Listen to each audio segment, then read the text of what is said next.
going to conquer and we're going to take some. Is that understood? Yes, sir. That's what we're going to do, sweetheart. We are going to go and get some. All right, people, on the ready line.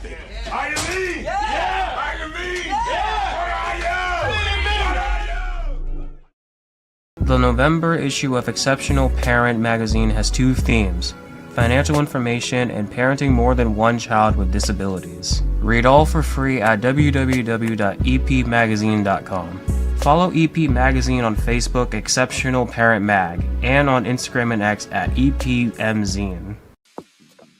Monotony. It comes in all shapes and sizes. Dull, tedious, just plain boring. But what is this? A contender, perhaps? Something unboring by the looks of it. Jabs right at dull, an uppercut to tedium, something that keeps you on your toes, keeps your head on a swivel, a knockout punch to your old, boring workouts. Welcome to Fight Camp.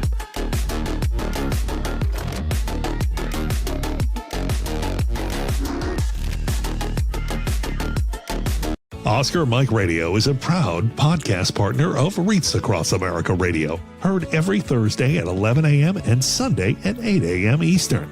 They're also big supporters of the nonprofit I Got Your Six, Two Lives at Once. And with every wreath you sponsor through Oscar Mike Radio, $5 goes back to this great organization dedicated to making a difference in the lives of veterans, law enforcement, firefighters, and first responders battling PTSD. Two Lives at Once pairs these brave men and women together with dogs rescued from kill shelters. In this way, two lives are saved at the same time by saving each other. Donate now. Go to reachacrossamerica.org/Oscar Mike Radio to help. That's reachacrossamerica.org/Oscar Mike Radio.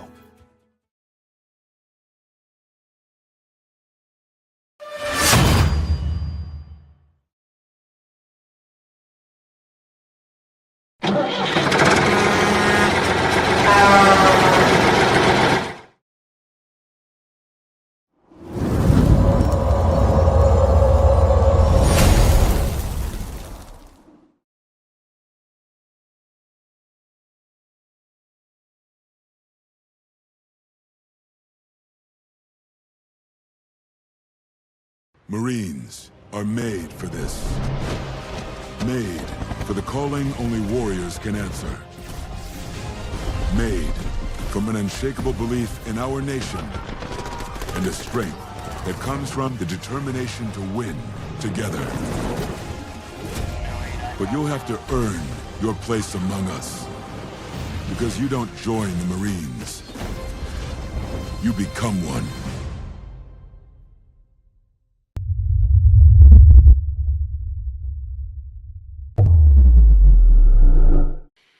Hello and welcome again to Oscar Mike Radio. My name is Travis, Marine Corps veteran and your host. Oscar Mike Radio is co-produced with Sinister One Productions. What's your podcast doing?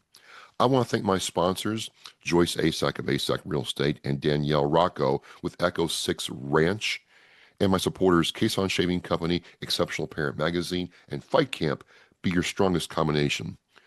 We are counting down to number 500, 10 years of Oscar Mike Radio. And I love how this show is progressing, where I talk to a guest and they're like, hey, I've got somebody else for you to talk to. And it becomes like this ripple effect. And today's guest is no exception. And we're going to be talking about eye care and glasses today, a first for Oscar Mike Radio. And so it's with great pleasure and honor that I introduce my next guest, Army veteran Sean Lewson with PDS Optical. Sean, welcome to Oscar Mike Radio. Travis, it's an honor to be here. I know we had some trouble, you and I, with our schedules setting this up, so I'm really happy that we finally got on each other's schedules to do this, and I'm looking forward to a good conversation today. Hey, we got a West Point guy and a Marine Corps Lance Corporal, Semper Gumby. We figured it out. We get it done, and Right. now we're here, and it's really, really cool because I didn't. It just timing wise, it worked out great, and you'll understand here later. You start off in the military, and I'd like to get an idea of what your story was like. So tell us a little bit about Sean and how you got into the Army and what that experience was like, please. Yeah, great question. It's funny. Like, so I grew up in a military family. My father was in the army and served in Vietnam, and unfortunately, he lost his leg in Vietnam as serving in the 101st as a LERP. And so that, I kind of grew up like in that mentality, like I, grab his beret and stuff and like that he had and play army and all that. And then, as I got older, growing up in New Jersey, I would go to Army Navy or Army football games. And so I remember going up there, either in eighth or ninth grade and looking around at the campus at West Point. I don't know if have you ever been to West Point, I have Travis? not. No. It's an impressive place, just the history of it, the buildings, the statues, everything. So I'm like, a young whatever, and I'm looking around. I'm like, this is impressive. What is this place? And so, started looking into it a little bit more. And then this was in my freshman year of high school. I remember talking to my freshman year guidance counselor saying, hey, where do you want to go to school? It was a question to me, and I said, I'm looking at West Point, and he saw my grades, and they were not off to a good start through the first semester. So I kind of took that as a challenge to kind of self-correct, and then got into West Point, and so started there in '98, and then graduated in 2002. So during that time frame, our country was attacked. We went to war, and so commissioned as an infantry officer out of West Point there. Did time down in Benning with the school's basic course or the officer course, Ranger School, Airborne School, all those fun things. And then was stationed out in Fort Wainwright, Alaska. So that was, yeah, yeah, What was that pretty like? that was interesting. So, it's like you get there in the summer, so that's when I showed up, and it's, 24 hours basically of sunlight. So it's very interesting, a different experience there. And then the inverse in the winter, super cold. I remember being like 56 below at one point. Like at one point, like that's without wind chill. Like you see like on the banks, like the sign, like the temperature, how cold it is, and then it's super dark there too. So served in Alaska as an infantry platoon leader. Deployed to Iraq, went into Mosul, Iraq, there in the 2005, 2006 timeframe, while the Iraqis were voting on their constitution. So did my tour there, and then came back kind of early. I went to try out for Special Forces assessment selection, and then because I was kind of at a decision point in my career in the military. Do I make a full career out of this, or do I, get out after my 5-year commitment? And so I did the special forces. I did the hard part. I got selected, and got my butt kicked for that 3 weeks, Wow. but then ended up declining it and getting out. And then so I look back fondly on my military time. So it was, it feels like a million years ago at this point. But I'm sure it probably feels the same way for you. But a lot of the military time really shaped kind of my leadership abilities, my character, and anytime anybody asks me about if their child or whatever should look into the military, I'm a strong advocate there too. So that's kind of my background on military. I'm always curious then how the transition out of the military was for Yeah. you because, some of us enlisted think officers get a stretch limo pulling up to the gate and there's a red carpet and all that stuff. And it's not, but, it's still kind of a mystery. And, everybody's story is different, but how was your transition out? Yeah, it was difficult. I remember it being difficult just because when I got out, it was like 2007, and so I just came back from a deployment, and then you're in that mentality of like trying to stay plugged in, like what's going on over there, and it was really hard to kind of readjust back into the civilian life there. Like I remember being out looking around, like just looking at people, like never everybody doesn't really know what's going on, like out there, like what's going on overseas. But you adjust back into the that mentality. And then I was trying to find a job really, like trying to figure out what to do, and use a network of friends, family to kind of connect in, and then so I found a company I ended up working for, thankfully, for 15 years. It was a Fortune 500 insurance company called Unum. I worked there in sales and then sales leadership roles there, and had a great time. So I was fortunate in that I found a great company. But there was, that Yeah. difficult kind of transition in the beginning, which I'm sure a lot of folks, it's just a different sort of mentality of like the people that you're working with in the military, and then, stepping out into the civilian workforce there too. But yeah, Fascinating, fascinating. So there are challenges, and you got through them. You found a job, which is very important, and then you kind of yeah, made your way. And which gets us to this good part of, you know, how in the world you go from, being an infantry officer, leading, infantry platoons in a company, to insurance, to optical services for veterans. Like, how does yeah. that happen, Sean? Well, I think it's an obvious transition, right? No, I'm joking I was, there. yeah, It's you it's break it down Lance Corporal style, sir. it's not at all. That's a fantastic question. So like the quick is, I was happy in my previous company with things there.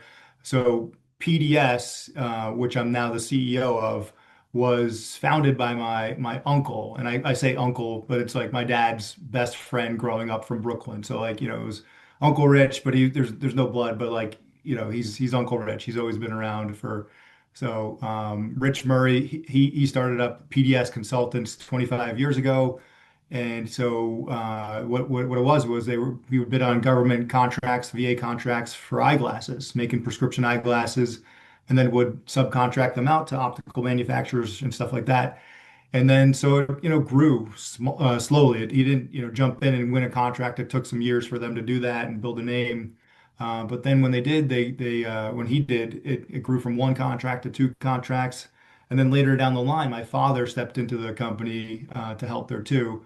And then it kept growing, which was a good thing. And then in 2019, they instead of subcontracting out, they acquired the optical labs, which is what PDS is today. So now we do everything. We've got the optical labs where we manufacture the prescription eyeglasses in Louisville, Kentucky, which we're headquartered out of, and then also we have an optical lab in Fort Lauderdale, Florida, too. So this was 2019 when they made that acquisition.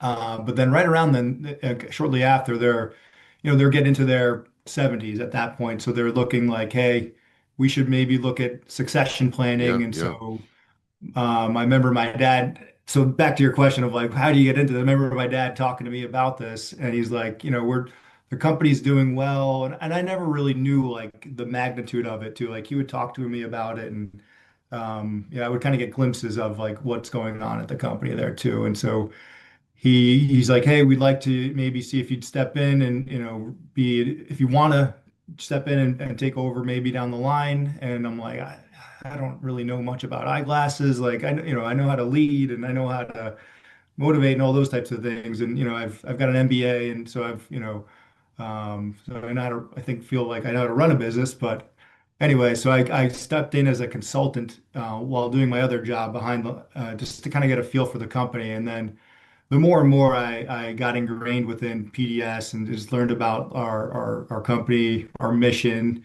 the people that we have there, it was a no-brainer really. Like we've got a great operation, and so unfortunately, my father he got sick with COVID in 2021 and passed away, and so it's accelerated the timeline for me to step in, and so I've been in the role now as CEO for 3.5 years now. So that's kind of the roundabout way I got into this company here, and again, I'm extremely grateful for what I'm doing, for what the people I'm leading.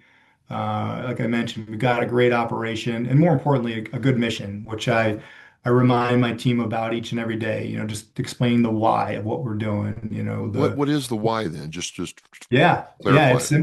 simply we're providing high quality, affordable prescription eyewear for our nation's veterans. And so, each and every day, we're making a lot of eyeglasses too. So between the two optical labs that we have, we'll make over 1.5 million What? prescription eyeglasses every year. Yeah, yeah. So, and we try to remind our people of that. Like these glasses that we're making here, that's going to go on a veteran that has bravely served our country here too. So, it's a noble mission there. So it's kind of fun when we're bringing it back to our why always. Okay, sir. So let's see if the Lance Corporal can play this back Marine Corps style. Yeah. Essentially, you are like the four eyes lens crafters for the VA to provide glasses to veterans. Essentially, we are. Yeah, we're in.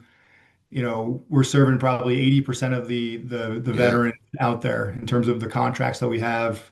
We're in 40 different states. We've got 680 people working for us at PDS, and so it's impressive what they built and what I've been trying to keep going here too, at PDS. Yeah, So many questions come out of this because, I thought before we started talking that, well, the VA would just use literally lens crafters or Four Eyes or some other company and just sub it out like you yeah, do a lot of stuff and you get your glasses from them. But you're saying that's not the case, is a veteran comes in and they go to yeah, ophthalmology, they get assessed, and that doctor says, hey, you need a prescription. And then exactly. that comes to you all and you fill that prescription.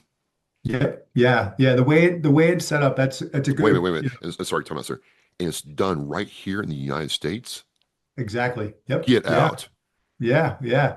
I'd love to, I offer this up too. Like if you're ever in Louisville or in Fort Lauderdale, we'd love to have you at our lab. It's amazing what goes into like a pair of glasses. Like, I was blown away because each individual person's vision is unique to Right. themselves. Differences in left eye, right eye, and so it's like we're making a custom product for each and every person that's out there too. So what goes into these lenses start as sometimes like a big hockey puck, and they're ground down and finished. And so offers out there. If you're ever in Louisville, Fort Lauderdale, love to have you out there For and sure, move for sure. forward. I'm just thinking of process flows, quality control aspects, Yeah, scaling, you know, because to your point, it's not like you're making the same, let's just keep right. the same shell casing for an M16. Yeah, Every unit is different, yep. but it Oh still has yeah. to meet a quality standard and all that, right, sir? Yeah, yeah. Those are good points because so what we've done is there's a lot of automation out there in the Really? Okay. optical world now too. So there's the machines we've got a lot of calibration and automation that we're using. So both of our optical labs are fully automated. We've got, conveyor systems moving things around there too. We've got highly skilled employees there that have been in the optical industry for 20, 30 years. So all of those things there, it goes there's and we're making sure there's no breakage. There's the quality is meeting all the standards there too, which we're doing, which is great. So it's like a well-oiled machine that we've got in there, and we're always trying to get better and better each and every day, really. With investments in our people, investments in the technology out there, the equipment too. So we're always looking for ways to refine the edges and get better and better at PDS. It's just amazing because I talked to somebody who works in surgical gloves, and almost all the gloves are made overseas. And Ah, it's surprising in a very good way that the VA is using an American company to do this. yeah, And it just proves that Americans can make something to a high standard. yeah, You know, you talk about your leadership abilities, not only from the academic side, having your MBA, but also from your Army experience. How do you lead your people when the orders are high and you're trying to get end of the quarter to keep their mind on the mission daily? Because yeah. there's no days off, there's no time off to take a break. Yeah, no, that's a good. I have a philosophy I've kind of picked up over the years. You've probably heard this before in the military too. Just mission first, people always. And so, what I mean by that is, keep the mission forefront so our people know what's their why and what we got to stay focused on. And then the people, we've got to make sure we're taking care of our people. And thankfully, we've got great people at PDS. I've got great leaders, great director team there too that we have. So I make sure our folks know what's expected, and then our team executes. We've been doing this a long time now. We've been doing this for over 25 years, our company, and we're constantly, like I mentioned, we're bringing in new people into the operation. We brought in a process improvement director last year, and like I said, we're doing well. But like that, this person's role is to make us better. And so, sometimes change is not always welcome, but change is. But as a leader, you need to break a few eggs there and mix things up a little bit before so you can get better. So it's Well, talk to me about that for a second, sir. yeah, Change is constant, right? And I understand this, absolutely. but it's hard to make change when it's not broken, right? It's like Yeah, you have a process, you have a procedure, you have a set of policies, and the outcome is right. The outcome yep, is cost efficient, and the outcome is, in a sense, fault tolerant. It's easy to see if there's deviations there. yeah, And then it's hard to sell me on we're going to change things, but I'm like, it's not broken and it's not right. expensive. Like how do you have that conversation? Yeah, no, you got to get buy-in from like who's going to be, bringing that down from top down really. And so, yeah, maybe it's not broken today, or maybe there's things that are not fully working the way it is. But you've got to, as a company, you can't be complacent really. So you need to be always looking for like what's around the corner there. How do we refine ourselves, make those small tweaks around the edges there to get better and better. So as long as you got your people bought in on the why, I think that's number one of like why we're making these changes there. It's really, and then from there just constantly reminding them of the why, because there is some like pushback again, like, all right, yeah, I know we're doing the change. I hear you out, but we're doing it anyway. Like, It's just like in because formation, when you're standing in formation, or yeah, safety briefs yeah, and all that stuff, right, sir? yeah, oh Same yeah, thing over and over again. Gotcha, right, gotcha. So yeah, let me ask you about frames because some people want the Oakley frames or the Gucci frames or the D&G frames. yep, Ha- you have to have somebody designing frames that look good yeah. aesthetically, right? Like, how's that work? Yeah, good question. So the Oakley, the Gucci frames, they're more expensive typically. And so like the contracts that we have those, but the contracts that we do with the VA are more cost effective really. And so we have tremendous vendor partner relationships out there with big optical companies here making frames, and we'll give them feedback on like what's popular, like what are some of the things out there. So maybe it doesn't say Gucci on there, or it doesn't say Ralph Lauren or Ray-Ban or whatever, but like there's still frame's a frame really, kind of at the end of the day there. Like there is some, you can tell there's some differences between like some frames that you buy maybe at like a gas station or something like that. I'm not picking on those companies that sell those, but we give feedback to our partners out there and that make frames for us. We buy their frames. That here's some of the popular frames that veteran men and veteran women are buying, and we're always constantly maintaining those lines of communication with our frame vendors there to make sure that we're serving our veterans, and we'll tweak the contracts too with our VA contracting officers, and we'll say, hey, we're seeing that these frames are not as popular, and we would recommend maybe looking to put some of these frames on there and just kind of make it better for the veteran when they're going into the optical shops to the VAs there. Yeah. So everybody has competition. Yeah, Do you all have a competitor in the VA space? we There's a reason do. I'm asking Yeah. that. Yeah, there's several competitors that are in this space here too. So the way that like so it's very structured, the process that these contracts are issued. They'll issue out a formal solicitation with questions back and forth through the VA, and then they'll put out a bid in terms of price, and they'll look for like the best value. They'll look at experience, pricing, and then some other factors there too, whether or not you can do that. So and also a good thing is, too, a lot of these contracts are set aside due to the Vets First Act of for service disabled veteran-owned small businesses, which PDS is. And so there are a couple other companies that are in this space here too. So yeah, it But, gets competitive. but still, your company has been around for 25 plus years. Yeah, That would lead me to believe, looking at your company before we start talking, is again, you've delivered on those contracts at a high level. The VA has a yeah. comfort level with you, and more importantly, the veterans like the product. Absolutely. Yeah, we have, again, we take our jobs very seriously. We, as a veteran, these are just not words. Like I'm proud to be serving veterans here, and we do have very good ratings on, our contracts with the current contracts we have.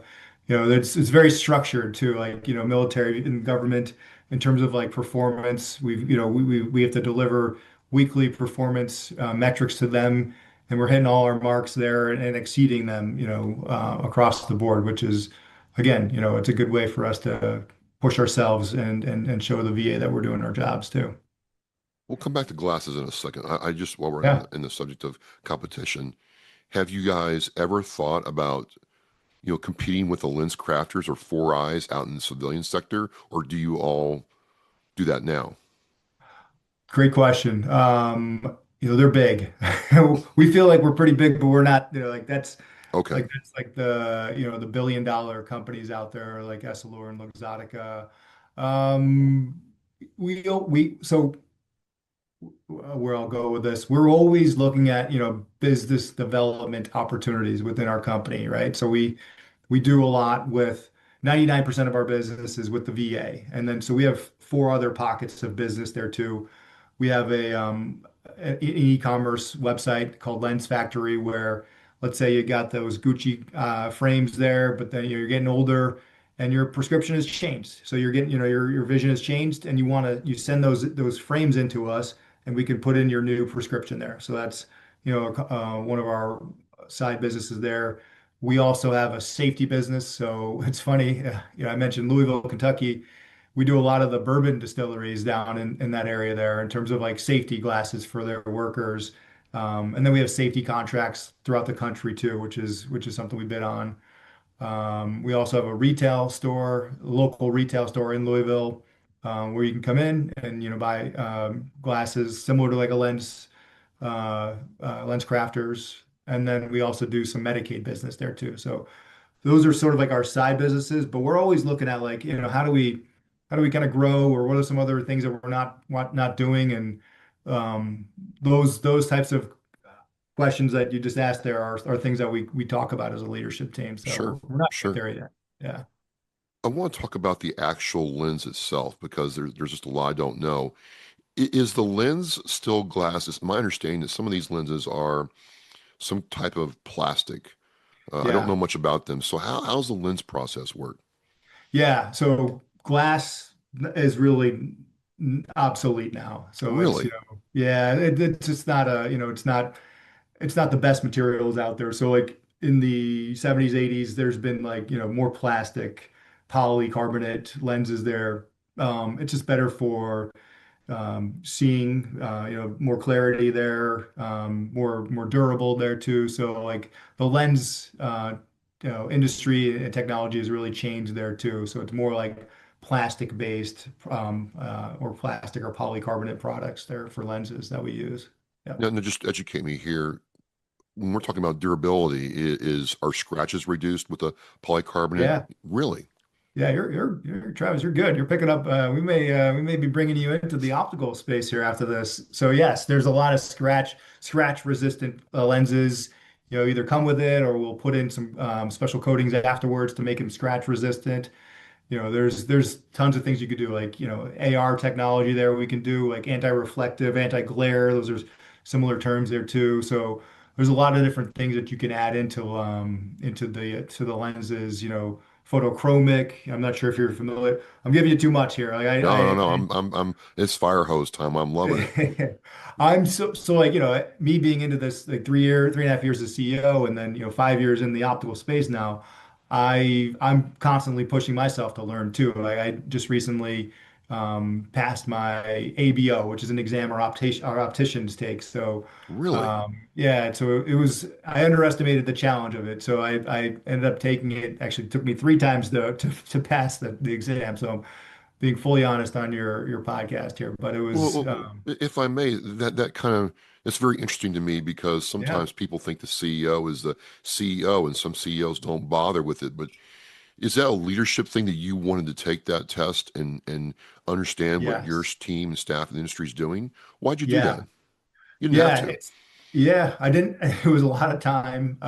And so it's, like I said, I underestimated it. I jumped in thinking like, all right, I'm a pretty smart guy. I can like take the test and did not. I bombed out the first time with some like limited studying there. And then so the second time I studied more and I was very close and I just missed it. And then the third time I was good. I aced it there. But it was because again, like our opticians are expected to have their ABO. And so we have a training program that we put our opticians through if they don't have it now. And it's just really it's good for me like to learn about the eye and like the manufacturing process there too. It was a very good education program there too that helped me learn a lot more too. And so you know again I've been doing this 5 years now in the role, but there's still things I need to learn, and it's helpful to understand that. I guess I do have great people like I mentioned, and I trust them to know what's going on. But as the CEO, I feel like it's important for me to have that knowledge as well too. So Well, it's just I this push theme myself. of you're always learning.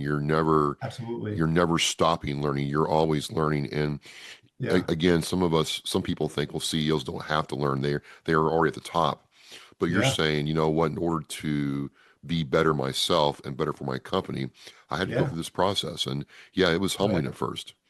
Absolutely. I I'm think it's a very always important thing to cover. That's a good point. I'm always trying to learn. Like so, I joined a group, YPO, this past year, Young Presidents Organization. It's a multinational organization for presidents and CEOs to connect, talk about their companies, the challenges, the good things, and learn from each other there too. So it's been a really good network for me to just to connect in with like-minded peers and share things that are going on and learn from them and try to bring those into my company and to make ourselves better. So always trying to learn really is the what you said there. So if a veteran, say in Louisville or Texas or even Alaska, working out there at Fort Wayne as a civilian contractor, needed eyeglasses with a certain ANSI safety rating, a certain kind of thickness, that not glass, that plastic, the polycarbonate material could be Yep, customized to their needs right there in the VA office. absolutely. Well, I Yeah, mean, yeah, the measurements are all taken, but then it shifts back to your lab and you can create it for that veteran. exactly. Yep, yeah. And so we do all the quality of the testing on those lenses there and to make sure those are ANSI standards and all that's passing too. And Yeah. ANSI is a safety standard, right, for Yep. glasses and how, okay. So Yeah. I'm learning, I'm learning. You are. So You're good. the eyes are the windows to the soul. Yeah. But the eyes Yeah. have to see first. And one thing I got to tell you, Sean, is it's not the years, it's the miles, right? It's the miles. And, Yeah. it's hard to admit that, I'm not seeing as well as I used to, isn't it? That's what happens. It's I No, think come on, sir. 45 is Don't. yeah. Why does that It's happen? it's just because like the scientific it's so like you're the eye just stops like working and it stops stretching as much the muscles in there and as you get older so that's what causes people to be pulling out those readers there to read the menu or the magnifier or whatever you may Or use on take your their phone cell to phone and to use the read the camera. menu. Yeah.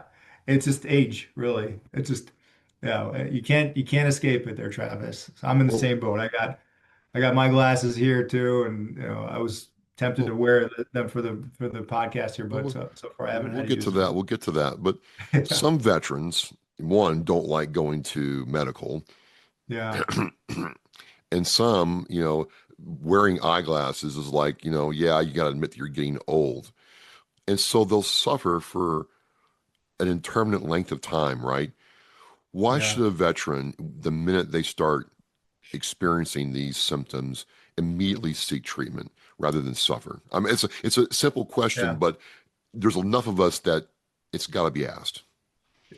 Yeah, I'm in that boat a little bit too, but I'm kind of forced because I'm in this space, so I have to. But it's like once you put them on, like you see a whole new world. Really. Like when you're like, oh, you can see the leaves on a tree. So like, I would recommend if you need them, you wear them really. And so don't fight it. It's part of life there.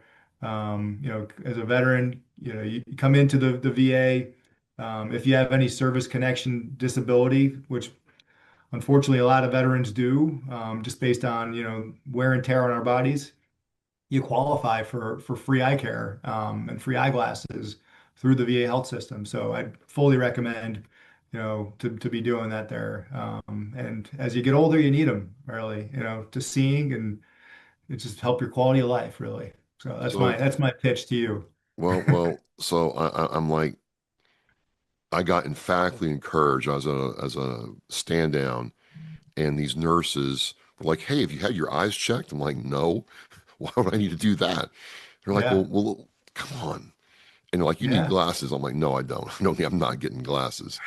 So the VA got like, "Hey, when's the last time you had an eye exam?" Like it's been, I can't remember. Right. That's the wrong answer, Sean. I can't Yeah. remember. It's not the right answer.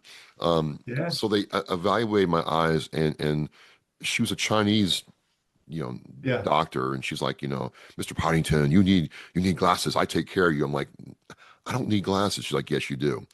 And so she had the ones that they kind of put on you to give an idea of what it's going to be like. And I'm like, oh snap, because I had completely foobarred, and I can say Yeah. this here, my Yeah. eye test. I'm like, wait, I used to be able to read that. She's like, you need glasses.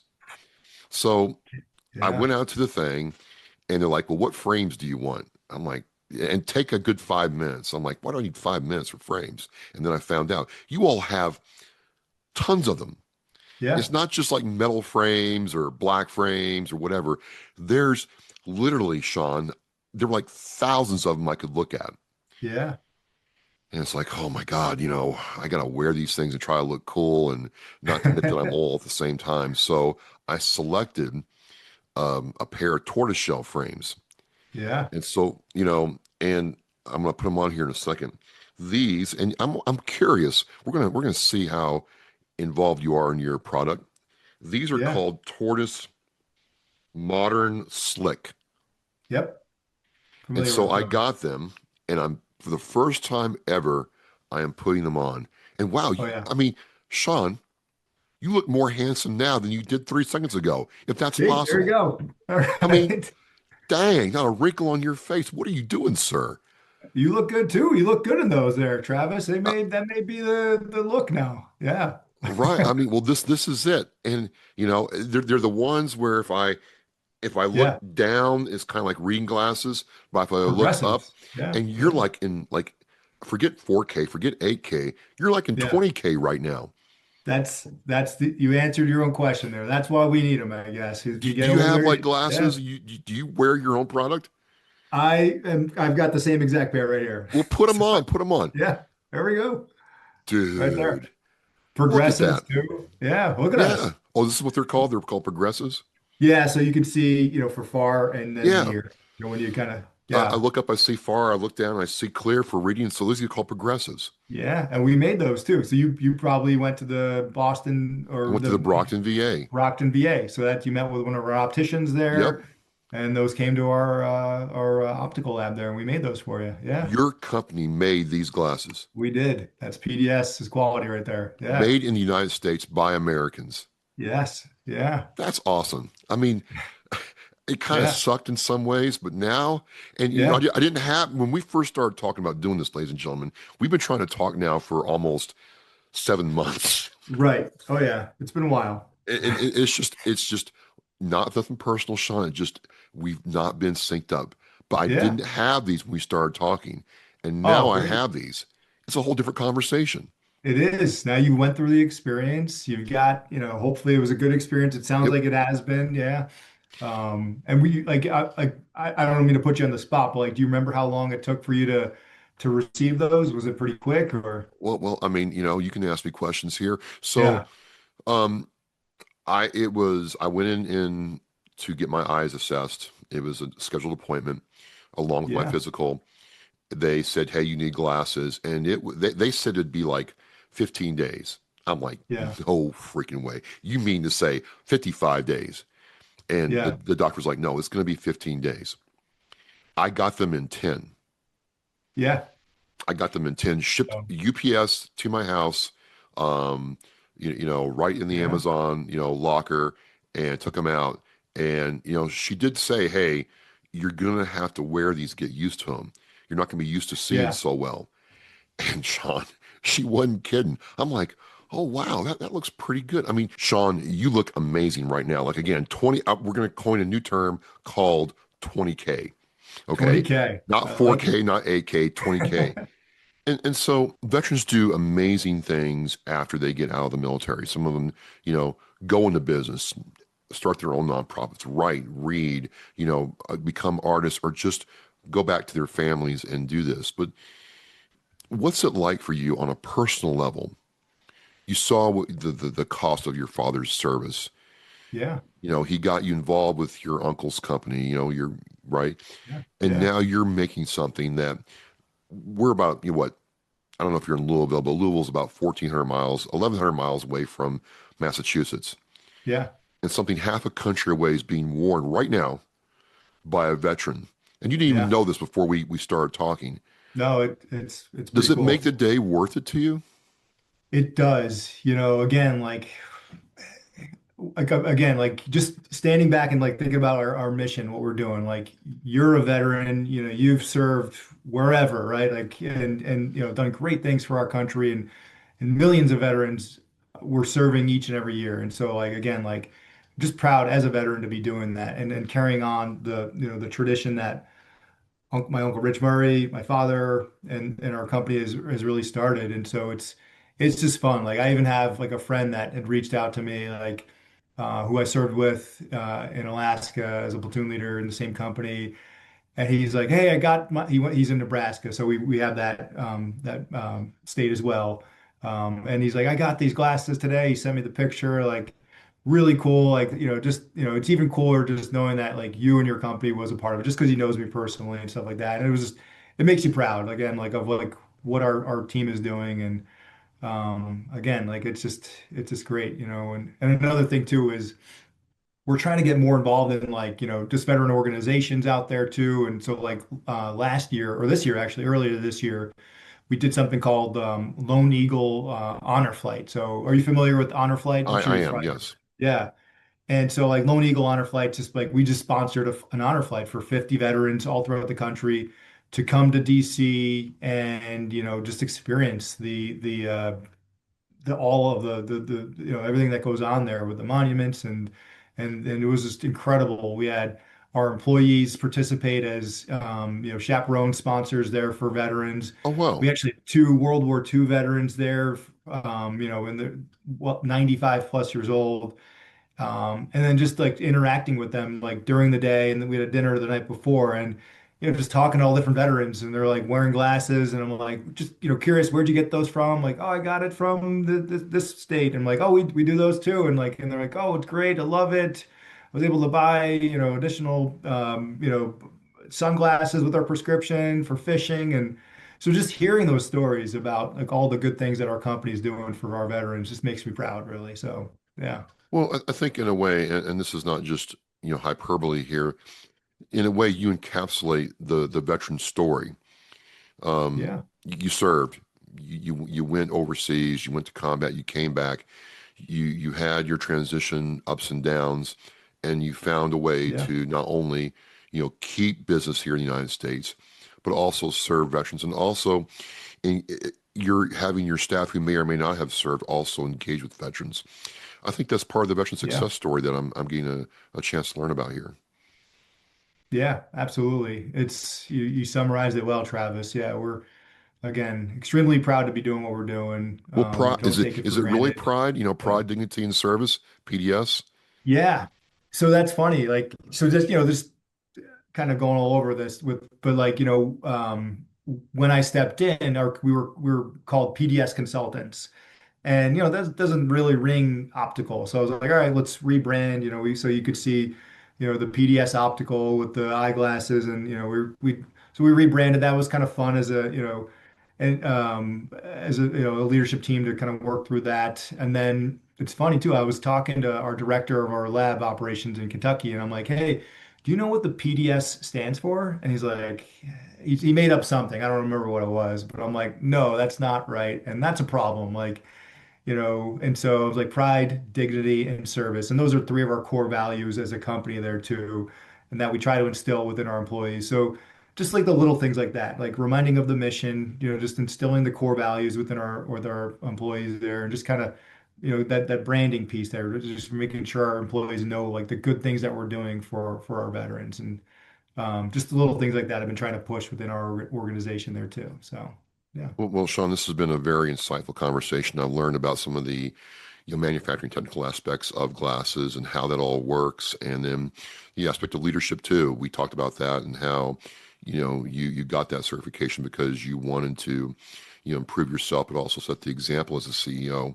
And then this aspect of service back to veterans, I think it's just a very powerful part of the veteran story. I want to thank you for coming on and talking with me. How can people connect with your company or understand what you do to introduce themselves to PDS Optical and how you all serve veterans?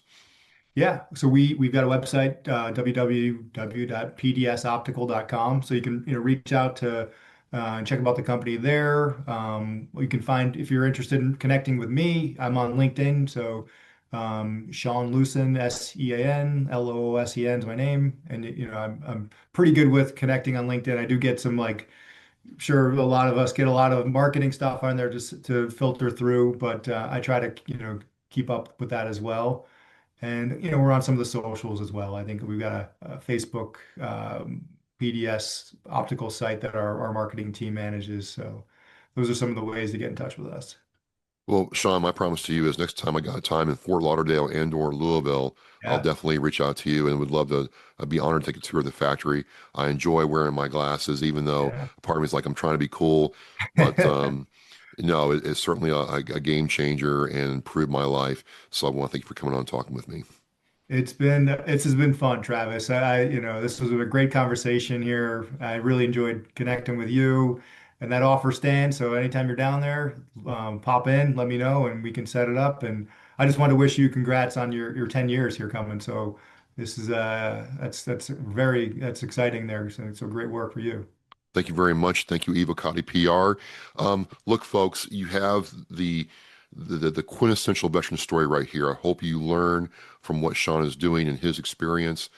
Made in America right here on my face, on his face. We're matching right now. Again, thank you so much. This is Travis with Oscar Mike Radio, and we are Mission in Flight. We'll see you next time.